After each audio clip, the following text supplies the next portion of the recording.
Folks, Fernando doing our video for More Survivalists, and in this video I'd like to go through some of the points we went through in our last show with Matt bragging this past Friday. Man, we're loving these. Matt is having a great time. I am as well, and we noticed that you guys enjoy it as well, so we'll keep doing it, and I think it helps people on several levels.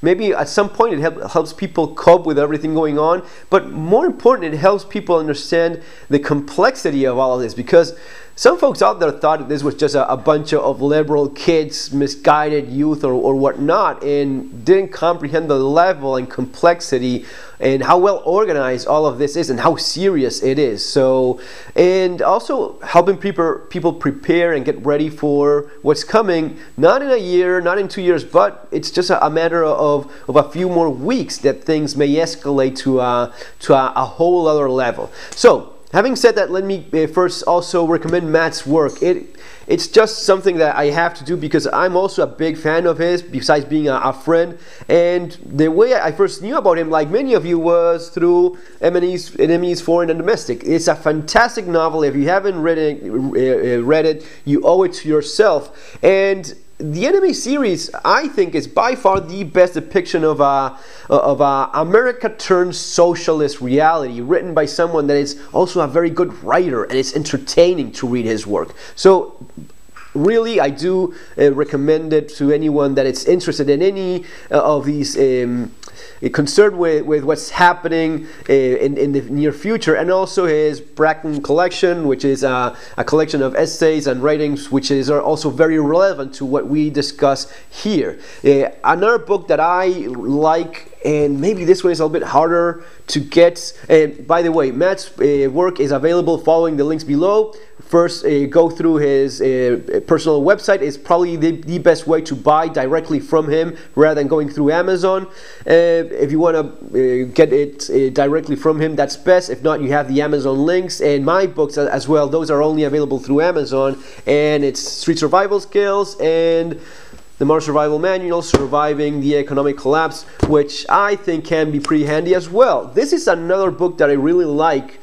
I don't know the author, but this was given to me by someone that was escaping from South Africa. Last time I heard, Marcus, who's the name of the guy that gave me this book, I think he's living in Australia, and of all places, yeah. But Home Invasion, this book is, if I find the link, I'll leave it there below.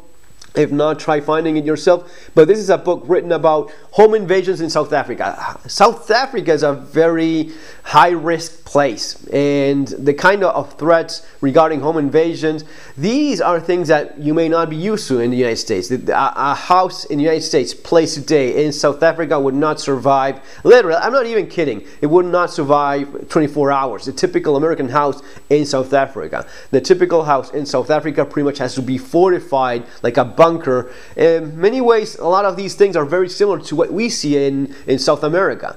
But South Africa, I'd say it's even worse than South America in many ways.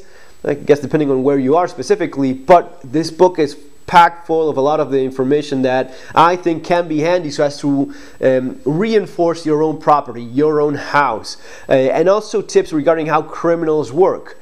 So yeah, that's it in terms of books. And man, why is it that we recommend books besides being authors ourselves? Is, as you probably know, this is all mostly about the mindset that you have, and we think it's one of the best ways so as to get in that proper mindset, so as to be ready for all of this. If you don't have the right mindset, the right attitude, and the right knowledge, so as to face all of the other stuff that I'll be mentioning here in a second, it's not going to be making that much of a big difference if you're not mentally prepared for it. The way to get mentally prepared for it is do this exercise of understanding what's coming. So having said all that, let's get into some of the other stuff that unfortunately we cannot bring to the show because of YouTube rules, which, by the way, as of right now, YouTube is still letting us go on with our thing. We're not too big so as to make lots of waves or anything like that. But that may end up changing in we just don't know.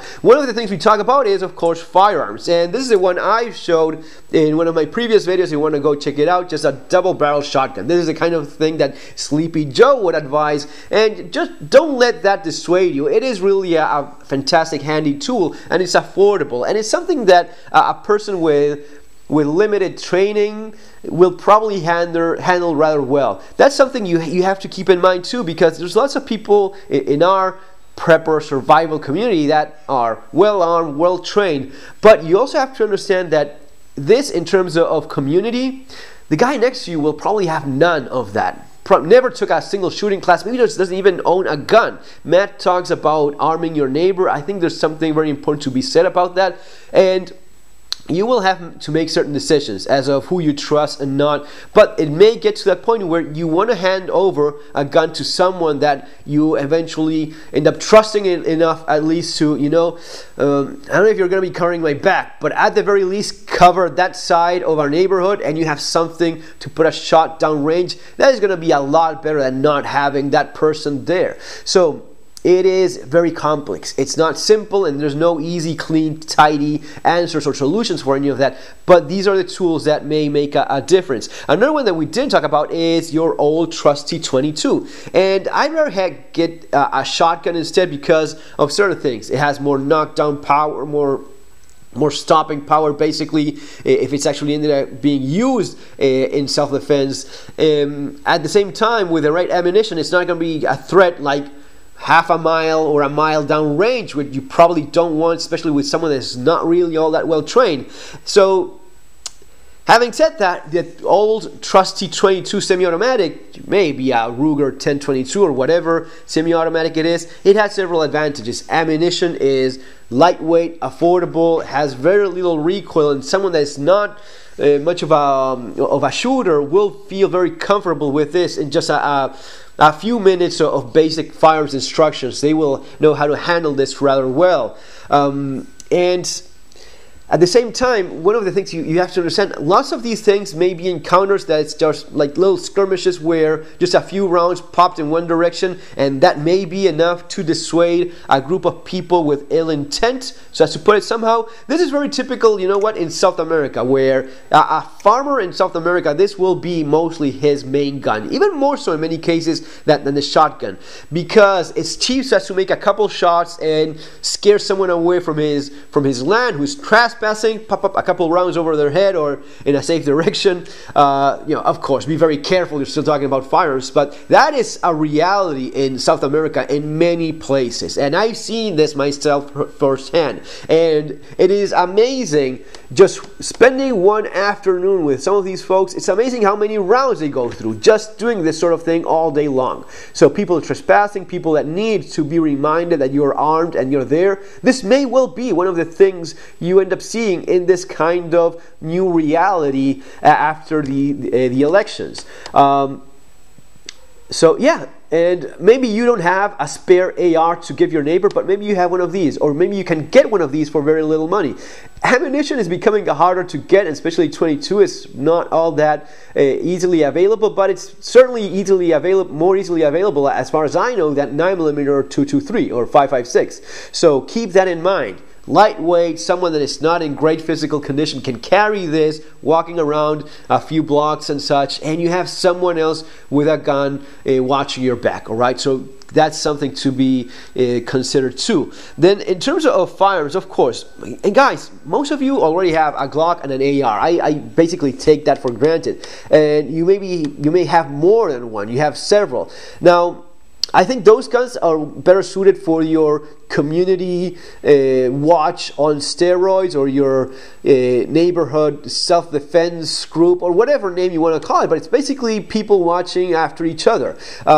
So this is more of the kind of thing you would have to protect yourself rather than something that you keep in your community. Now, one of the things you want to keep in mind is have spare magazines for all of these things. If you don't have spare mags, because one of the things you will want to have, and maybe you don't have any fancy vest or anything, but you could have something like this. This is just a surplus ammunition grab bag. This is from the British Armed Forces, and yeah, you have basically a bag where you can place your magazines or ammunition loose in some of these pockets, even if you are a little bit more creative with your setup. But this literally is called ammunition grab bag, as it says there, right? So this is something that maybe you can have something similar, like a satchel or a bag like that, and this is the kind of thing that your well-regulated neighbors will have handy, and maybe the difference between carrying ammunition or not having it at all. In terms of handguns, I think there's a lot to be said about revolvers. Of course, capacity is no comparison whatsoever, and if you're anything of a person that takes this seriously and trains with frequency, likely you're not going to be packing a revolver, but your neighbor may be a lot better served with something like this.